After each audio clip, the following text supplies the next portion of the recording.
Bonsoir tout le monde, je suis ravi de vous retrouver pour cette nouvelle vidéo hebdomadaire. On est le 25 mars 2022 et comme chaque semaine, on va passer en revue les valeurs que l'on suit et puis celles qui font un peu l'actualité. Donc, ça va être une vidéo, je pense, assez rapide. En small caps et biotech, ça va être le minimum syndical. Hein. On n'a que Katana qui part tout feu tout flamme, comme Reworld Media. Et puis bon, on a Navia qui est en conso, Metex pareil. Voilà, Guillemot aussi, donc on va passer assez vite là-dessus. On va surtout se concentrer sur les large caps, hein, parce qu'on a du Fagron, on a du Valourec, on a du Française Énergie, hein, des valeurs que l'on suit déjà depuis plusieurs semaines, mais qui sont vraiment haussières.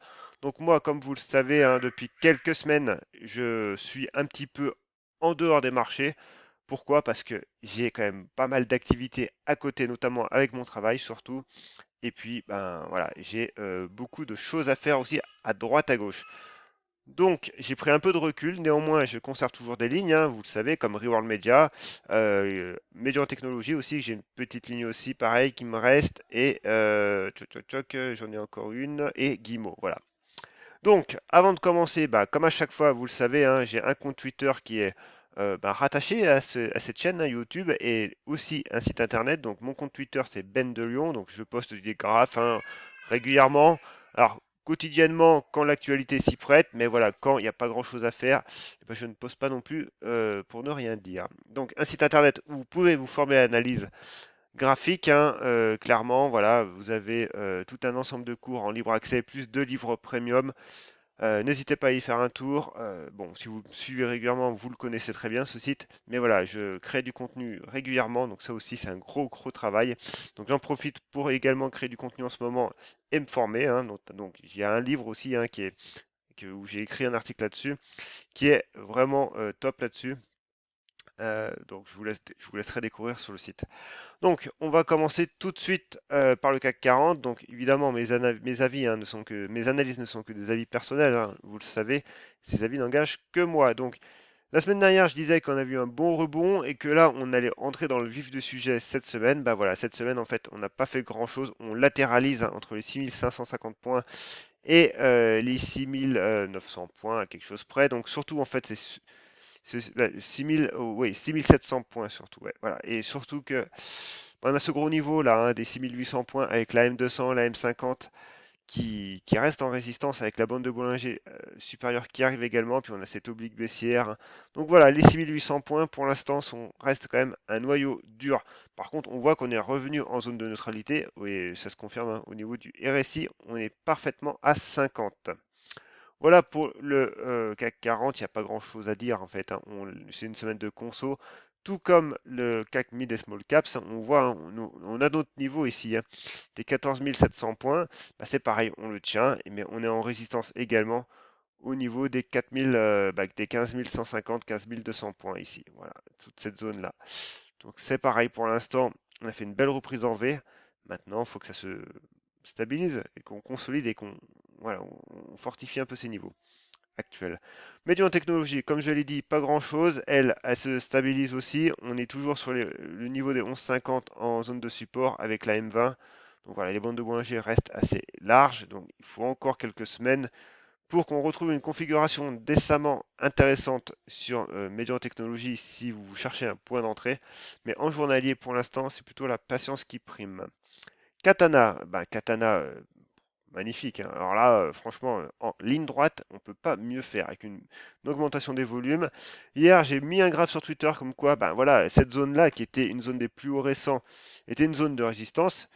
Mais voilà, le marché m'a donné tort magistralement, donc il est complètement passé à travers de cette zone de résistance, donc c'est très bien. Alors après, tout ce qu'on peut se dire, c'est qu'on peut se faire, pourquoi pas, un report chartiste. Bon, ça vaut ce que ça vaut, mais donc du coup, avec la mèche plus le dernier plus haut, si on reporte ça par l'effet de la balançoire, eh ben ça nous donne la zone des 11,50 en objectif, ce qui est quand même pas mal du tout. Donc voilà, pour Katana, on se laisse porter. Parce que bon, à un moment ou à un autre, elle va bien finir par consolider. Quand elle consolidera, eh ben, ça sera à ce moment-là le temps de tracer nos retracements de Fibonacci et ça nous permettra d'avoir des niveaux de retracement potentiels. en l'état, c'est haussier. Le RSI est à peine en surchauffe, donc on a largement de quoi continuer. Médian, pas Médian, Navia. Bah, Navia, elle, elle consolide, voilà, on arrive dans une zone où maintenant, clairement, il faut réagir. Ça veut dire qu'on avait cette première zone des 1,80. Ça n'a pas fait. Maintenant, on a la zone des retracements des 50% là. 50% qui correspond bah, voilà, à cette zone hein, des 1,68 là. Hein. Zone vraiment, encore une fois, qu'il faut tenir.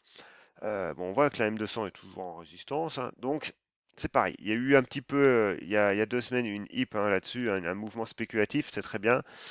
Mais de nouveau, on revient neutre sur Navia. Donc ces niveaux restent des niveaux de neutralité. Mais encore une fois, voilà, il ne faut pas aller plus bas maintenant. Hein. Le Reworld Media, bah, c'est pareil, hein, magnifique semaine. Donc là, cette fois-ci, on bloque un petit peu sur les 7,30. Mais évidemment, on reste haussier avec une hausse des volumes. Donc c'est pareil, pour l'instant, pas de souci. Donc les 7,30 en première résistance. En zone de support, bah, les 6,80. Et puis vous avez les plus hauts récents qui sont à 7,82. Donc Reworld a quasiment effacé toute la baisse qu'on avait connue depuis le début d'année. Hein. Donc c'est quand même une belle valeur. Metex, Metex c'est pareil. Metex a consolide. Alors on voit, on a une résistance ici hein, sur les 5,80. Une zone de support sur les 5,40 avec la M200. Là, ce qui est intéressant, c'est de pouvoir tracer cette fois-ci les retracements de Fibonacci. Et ça nous donne le niveau des 23,6 à 5,30. Donc ça veut dire que par rapport au mouvement de reprise qu'on a eu, hein, par rapport au plus bas, pour l'instant, en fait, on est dans une conso, mais à peine une conso. Donc ça veut dire que le prix se comporte très très bien. On pourrait même revenir sur les 5 euros, ça serait pas dommageable. Pourquoi? Parce que ça serait que les 38,2 de retracement et on a encore la M20 qui est sur cette zone. Donc voilà, Median Techno, Nav, oh là là, je vais y arriver. Metex, Metabolic Explorer, est vraiment dans une conso à très très très court terme et donc vraiment elle évolue à plat. Mais on peut très bien redescendre plus bas sans pour autant remettre à mal cette reprise. Bon, Blockchain Group, pas grand-chose. 1 euro, pareil, 1 euro 25, 1,30 €, ça bloque, la M200 est sur zone. Voilà, on passe. Guillemot. Alors Guillemot, une petite attaque baissière aujourd'hui, mais c'est pareil. Alors là, on peut avoir ce dernier mouvement en, en retracement de Fibonacci. On voit que voilà, on est sur les 23,6, on a touché les 38,2 et que les 50% correspondent à notre belle zone ici de support hein, qu'on a réussi à reprendre, qu'on avait cassé, qui était en résistance et qu'on a repris et qui correspondent quand même à la M200 et à la M20. Hein. Donc les 50% sur les 13,20 quoi. Et on voit que les 38,2 sur les 13,70. Là, vous avez des niveaux hein, qui servent, hein, qui sont vraiment définis. On va passer surtout maintenant au large cap. Au large cap, déjà, on a Fagron. Fagron, très belle valeur. Alors, moi, je ne l'ai pas du tout, je l'ai vu un peu par hasard, hein, donc parce que je suis un peu plus loin les marchés, hein, ce que je vous ai dit. Mais clairement, on a une belle figure. Hein, donc, tendance baissière sous la M20, sous les moyennes. Ici, depuis décembre, on se reprend. On voit que on a eu l'attaque baissière, comme toutes les valeurs hein, en février, mais que on reste dans une zone de construction. Et ça, c'est très très important. Et aujourd'hui, volume, RSI haussier, on fait un breakout. Donc c'est une très très bonne chose. Maintenant, on peut juste affiner. Parce que le breakout est fait. Donc maintenant, qu'est-ce qu'on cherche? Soit on cherche un retour sur les 50%, hein, les 50% qui correspondent à la zone de breakout, donc la zone des 16,30. Et on voit, hein, pour l'instant, le prix est vraiment collé entre les 23,6 et c'est plus haut. Hein. Soit on attend que, du coup, un franchissement des plus hauts à 17, soit on attend vraiment un pullback et une zone entre les 38,2 et les 50% de Fibonacci. On est en horaire. McPhee, pareil, elle consolide. On voit qu'on est au niveau de la M200, des 38,2, de la M20 qui reste haussière. Les bandes de Bollinger commencent à se contracter. Donc c'est pareil, ici on patiente gentiment. Valorec. Alors Valorec, je l'avais un peu surveillé, puis ouais, c'est vrai que là, elle m'est un peu passé sous le nez, celle-là. Vu que je me suis un petit peu. J'ai pris un peu de recul et puis j'ai pas mis d'ASD, d'ordre à seuil de déclenchement. Du coup, bon bah voilà, c'est vrai qu'on avait un beau niveau ici, hein, sur les 11 euros, hein, on en avait déjà parlé un petit peu. Donc le prix est parti, donc c'est pareil ici maintenant. On se met en horaire pour essayer d'affiner la chose. Pour l'instant, il n'y a pas de mode putback, hein, on voit qu'on est sur une belle tendance haussière. Alors, dans un canal haussier, si j'arrive à choper mon truc. Encore que le canal haussier, non, il n'est pas forcément évident. Donc, bref, on continue. Pour l'instant, c'est haussier. Alors là, à très court terme, on est un petit peu en surchauffe. Donc, c'est normal, hein, on a fait un beau breakout en journalier. Donc, en horaire, évidemment, c'est un petit peu la surchauffe. Donc, on va guetter maintenant ce qui va se passer, hein. Soit lundi, on consolide gentiment et on revient se poser sur les 11 euros. Donc là, ça sera une zone à surveiller. Pourquoi? Parce qu'évidemment, on a la M20 qui va arriver et une zone potentielle de pullback et une zone, si vous avez si vous avez loupé le breakout aujourd'hui, potentiellement une zone de reprise et d'entrée en position. Par contre, attention, les banques de Bollinger restent assez larges. Donc ça veut dire que voilà, 11 euros en pullback, c'est bien, mais il ne faut pas aller plus bas néanmoins, hein, parce que après le risque, c'est d'annuler ce breakout. Donc il faut vraiment tenir cette zone, hein, ce rectangle là, hein. Donc ça va de 10,80 à 11,20 quoi. Il faut vraiment tenir cette zone, sinon on annulerait le mouvement et on retournerait en fait dans cette zone de neutralité quoi, de neutralité à moyen terme quoi, hein. On est sur 2 ans quand même. Ipsen, c'est pareil, c'est haussier, hein, rien à dire. Française Énergie, c'est pareil, 50 euros. On en parlait quand elle était à ce niveau-là, hein, à 34.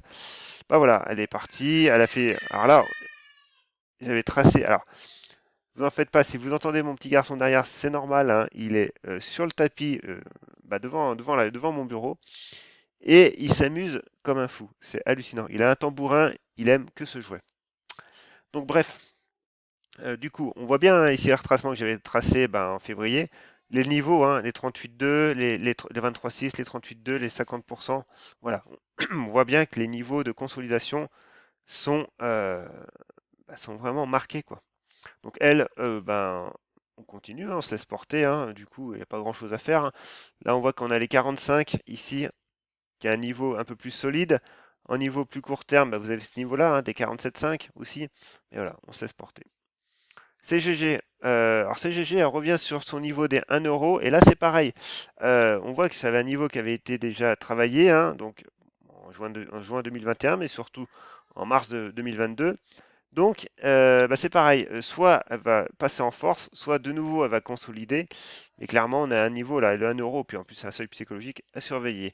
L'Extra, c'est pareil, elle travaille un petit peu sa zone, hein, donc elle nous fait des faux signaux et tout, mais pour l'instant, c'est toujours haussier, hein, pas de problème. Eramet, magnifique valeur, hein. Alors là, bon, clairement, c'est pareil, hein, il n'y a y a rien à dire, hein, c'est haussier, tout simplement. Et si on se met en hebdomadaire, c'est pareil. Alors là, même en hebdomadaire, on frôle la surchauffe quand même, hein, sur Eramet. Donc, méfiance quand même. Mais c'est pareil. Pour l'instant, on n'a pas de signaux baissiers. Quand on aura un signal baissier, on commencera à s'aviser. Mais là, pour l'instant, c'est pas mal. Alors, j'ai plus de RSI, moi, sur. C'est en train de charger. Mais voilà, on voit qu'on a un magnifique mouvement aussi depuis mi-mars. Encore une fois, pour l'instant, c'est haussier. Évidemment, ça ne va pas monter jusqu'au ciel, mais pour l'instant, encore une fois, on se laisse porter.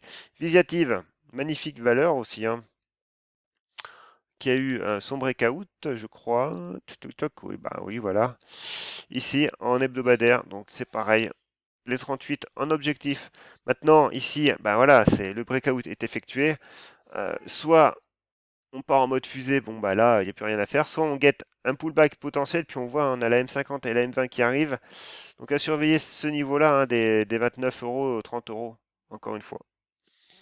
Morel et Prom, c'est pareil, elle suit son cours.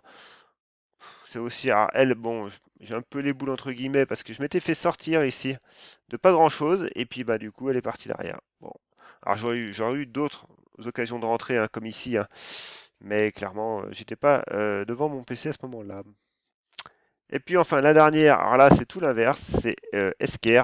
Alors elle nous fait du trend following mais en mode baissier cette fois-ci, hein, parce qu'on voit bien, hein, la tendance est baissière, elle a consolidé mais elle a cassé en gros sa figure de congestion par le bas dans le sens de la tendance malheureusement. Donc Esker c'est quand même quelque chose, une valeur qui a perdu de sa superbe, hein, et elle revient sur un niveau important, les 150, on en avait parlé, elle revient avec la M200. Donc voilà, clairement, Esker pour l'instant, elle est maintenant même en survente, hein, en hebdomadaire. mais voilà, ça reste baissier. Voilà, une petite vidéo. J'espère avoir été bref, mais bref, concis, mais quand même précis. Donc, n'hésitez pas à me le dire en commentaire. Si vous avez des valeurs que vous voulez que j'analyse également, mettez-les moi en commentaire. Puis n'oubliez pas, vous avez mon site internet où vous pouvez vous former à l'analyse graphique et comprendre tout ce que je dis, parce que des fois je vais un peu vite. Mais voilà, si vous voulez prendre le temps de vous former, n'hésitez pas à aller sur mon site. Vous avez vraiment tout de A à Z. Et puis, bah, si vous aimez cette vidéo, eh ben, n'hésitez pas à vous abonner et activer la petite cloche de notification. C'est clairement ça, hein, vos commentaires et le fait que vous vous abonniez qui me motive toutes les semaines à réaliser cette vidéo. Voilà, sur ce, je vous dis ben, à très bientôt et bon week-end.